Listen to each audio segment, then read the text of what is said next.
Hi, it's good to see you. Today, let's try out part B of reading. Okay, let's start.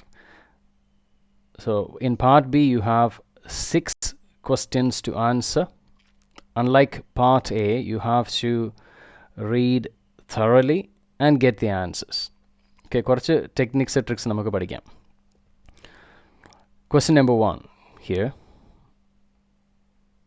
According to the extract, every physician must 1. Declare modifications regarding requirement of seasonal influenza immunization. 2nd, provide help to get proper immunization against the seasonal influenza virus. 3rd, get flu vaccination from an appropriate place that offer a valid substantiation. Okay. ആദ്യം question വായിച്ചു and options വായിക്കുന്നു. അത് കഴിഞ്ഞിട്ട് നമ്മൾ heading വായിക്കുന്നു. അപ്പോൾ heading വളരെ important ആണ്. The seasonal influenza immunization. So now read paragraph.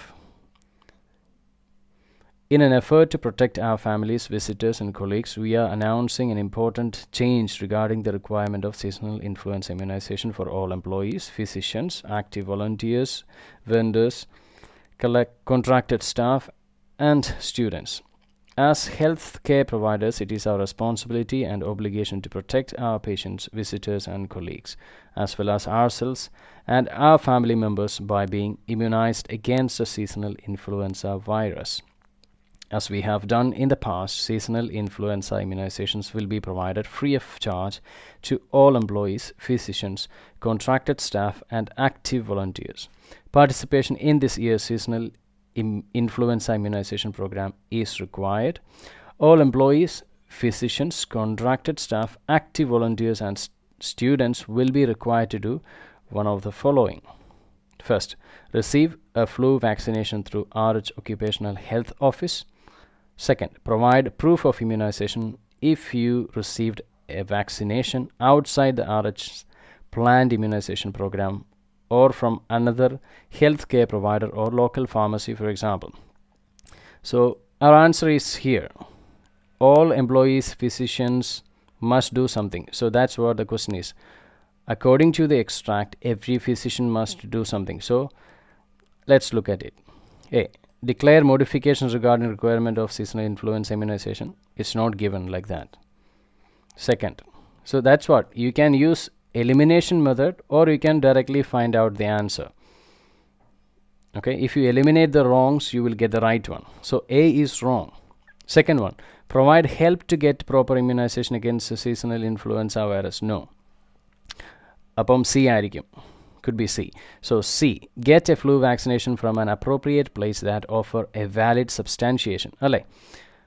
Here, all employees, physicians, contracted staff, active volunteers and students will do something following. Okay, so all physicians must do what? First one, receive a flu vaccination directly. Second one, provide a proof of immunization from outside. So that's the meaning. Get a flu vaccination from an appropriate place that offer a valid substantiation. So there's our answer. So answer is C. So mark C. Next one. The policy document tells us that tolerance for risk is greater for permanently implanted medical devices. A. In pediatric patients with a limited life expectancy. B. Such as pacemaker, pulse generators. C. In a healthy pediatric population. Okay, what is the keyword here? Tolerance for risk is greater. Okay, keep that in your mind. Now let's read. Heading, risk assessment for medical device. Okay, tolerance for risk is greater. Okay, let's read it. The risk assessment should consider the proposed clinical usage of device, including the anatomical location, duration, exposure, intended use population. For example, for pediatric patients with limited life expectancy, the tolerance for risk associated with a permanently implanted medical device may be higher than the tolerance for risk from same device in an otherwise healthy pediatric population. So we have already found our answer here. Question: tolerance for risk is greater for permanently implanted medical device in here A1.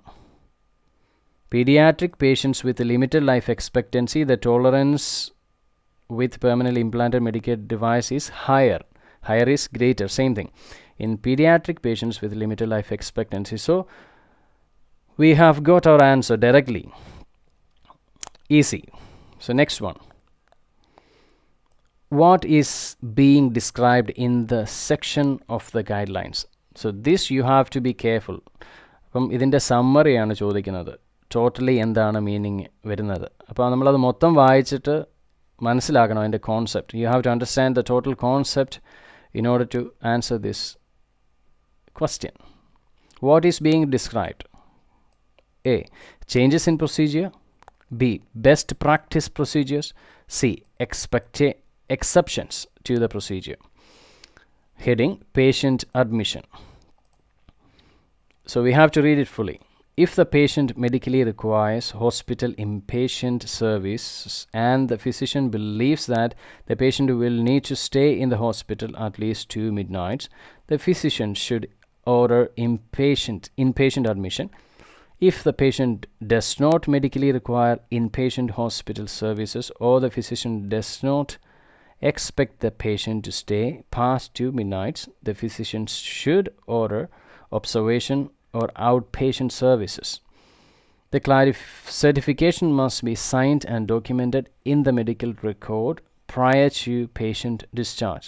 Hospitals may choose to have physicians record these elements of the certification either on a specific form or throughout the medical record, such as the orders, history, and physical or physician progress notes. Okay. Guidelines. Excellent patient care should continue to be our top priority. Second, document the diagnosis, medical rationale, plan of care, and anticipated discharge. Third one, sign the admission order and certification if appropriate. So what do you understand from this? Exceptions to the procedure. Do you see any exceptions? No, we don't see any exceptions. So C is wrong. Best practice procedures, maybe. So these are some guidelines. See, some guidelines. First one, changes in procedure. Do you see any changes mentioned here? You should not do that anymore like that. No change is mentioned here. So our answer is B, best practice procedures. Do you understand? So you have to understand the whole concept. Then you have to answer. Okay. Next one. Fourth. Total we have 6 usually. The purpose of these instruction is to explain. So here also you have to understand the full meaning. The purpose. What is the purpose? First one. How to wear respirators effectively. How to wear respirators appropriately. So those are 2 close ones. Necessity of wearing proper respirators. A and B seems to be very close. C is a little bit different. Okay, now let's read. Respirators. Respirators are an effective method of protection against designated hazards when properly selected and worn. Respirator use is encouraged even when the exposures are below the exposure limit to provide an additional level of comfort and protection for workers. However, if a respirator is used improperly or not kept clean, the respirator itself can become a hazard to the worker. Workers who occasionally wear filtering face piece respirators on a voluntarily basis must be aware of the following information. This information is intended for employees who are not required to wear respirators for protection from recognized airborne hazards. Employees who perceive exposures to any airborne contaminants, particularly outside of a chemical fume hood, should request an exposure evaluation before selecting a respirator. Fine, what do you understand? How to wear respirators effectively. how to wear respirators effectively. Respirators effectivaയിട്ട് എങ്ങനെ wear ചെയ്യാമെന്ന് പറയുന്നുണ്ടോ ഇവിടെ? Any steps are given? You should put it first like this, change it. No, nothing is given. Right, just only some guidelines. How to use respirators appropriately. Same. Effectively, appropriately. എങ്ങനെയാണ് appropriate ആയിട്ട് respirators fit ചെയ്യേണ്ടതെന്നും ഉപയോഗിക്കേണ്ടതെന്നും പറയുന്നില്ല. Then C is our answer. Necessity of wearing proper respirators. Right? A and B are same thing. Both are same. So C is our answer. Necessity. The importance of wearing respirators. That's what it is being talked about here. Okay, fifth one. The extract informs us that your input will help evaluate the current HOCC program and its future program review. Participation ensure that the patient's needs are met exclusively by physicians. Support and elaborate retrospect will help in fulfilling targets of HOCC program review. So some words we may not understand, but try to understand the meaning from the whole sentence. Okay, question is, the extract informs us what the extract is telling us about. Hospital on-call covering program review, HOCC. We are requesting your assistance with the detailed review of the hospital HOCC program. Your input will evaluate the current HOCC program and assist to identify future directions. We read something like that here. Input will help evaluate current HOCC programs and its future program review. Here it is saying future directions. You should be very careful. Okay, it should be completely correct. Your input will help evaluate HOCC program and assist to identify future directions. Here, future program review. Okay. With your participation, we can ensure that HOCC program meets the needs of patients, participating physicians, and other healthcare stakeholders. We read something like that here. Participation ensure the patient's needs are met exclusively by physicians. That's not what they are saying here. With your participation, we can ensure that HOCC program meets the needs of patients and participating physicians. So this is wrong. B is wrong. Participation ensure that the patient's needs are met exclusively by physicians. Wrong. Then we only have C as the answer. Let's continue. The HOCC program review has 3 primary objects: to identify and examine the effectiveness of key elements of the program already in place at hospitals. These elements include eligibility criteria, compensation structure, process metrics, resource requirements, and others. Okay. To help recommendations for improving the organization and delivery of on-call services based on evidence and the best practices identified through data and information collection process.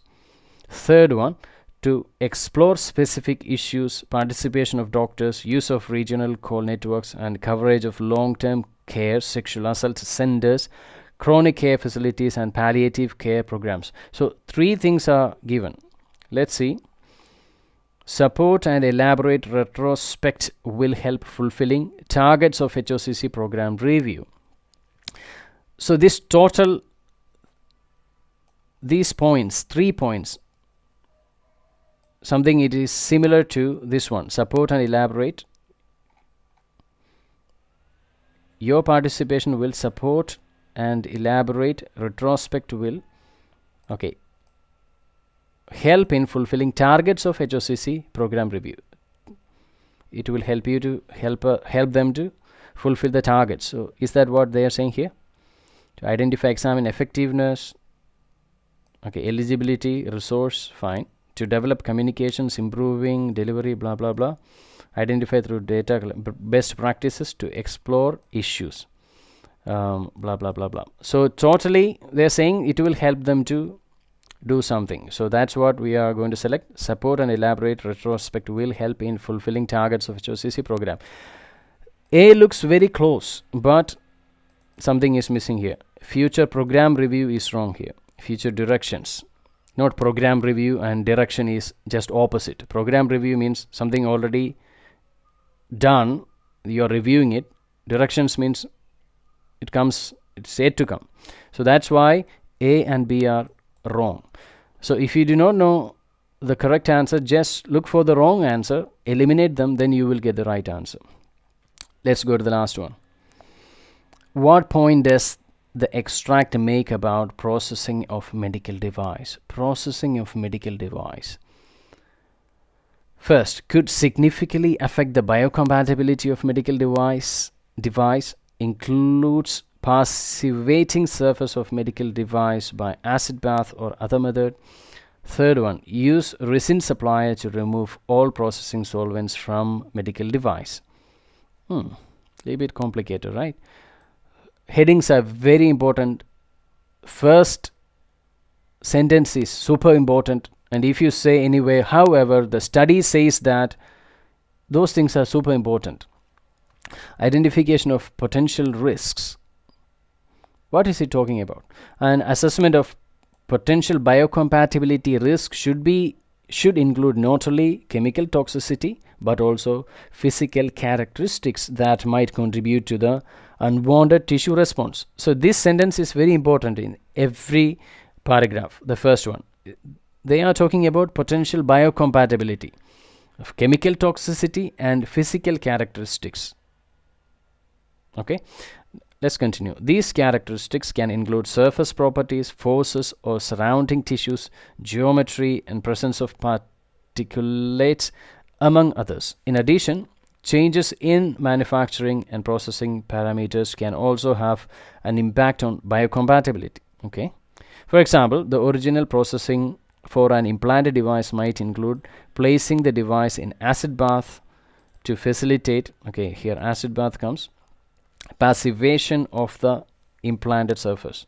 We had read something here in B, the acid bath, okay, includes passivating surface of medical device. Okay, if the passivation process is changed to eliminate the acid bath in favor of a different method of passivating surface, removal of acid bath might unintentionally lead to a smaller reduction of pyrogenic material, which could result in pyrogenic reaction, fever, following the implantation of device. Okay, we're talking about acid bath now. Another common change that might impact biocompatibility is a change in resin supply. For example, if the new resin supply does not remove all processing solvents, some of which may be known as toxic components, as blah blah blah blah. If you do not know some terms, don't just try to read it fully, just read it fast. The final manufactured device could cause unexpected toxicities. Okay, fine. So what is it talking about? What is the extract make about processing of medical device? First, could significantly affect the biocompatibility. Second one, includes passivating surface of medical device by acid bath. Third, use resin supplier to remove. See, the resin supplier and acid bath, both they are talking about here. Those are two methods here. But what is it talking about totally? It is talking about biocompatibility. So beginning itself, you can see an assessment of potential biocompatibility risk should not include chemical toxicity but also physical characteristics. So our answer is A. Right? As a whole, it is talking about biocompatibility. So that's how you do part B. Please practice a lot of part B sections that will help you. Remember, the first line of the paragraph is super important. Understand the whole meaning. Sometimes you can find out the answer using keywords, and if you don't understand the answers, eliminate some options, then you will get the right answer. Places where you read, however, but those are very important. Answers usually come there. The results show that. So there lies your answer. So practice. We will do more of these videos. If you have any doubts, please ask me in the comment section. Subscribe, share and like if you like our channel. Personal training and things and group trainings are available. online, offline. We are located in Vakayar, Konni, a part of Kerala. Please contact us. Details are in the description. I will see you next time. I hope this video has helped you. Okay, next time I will see you. Take care. Bye bye.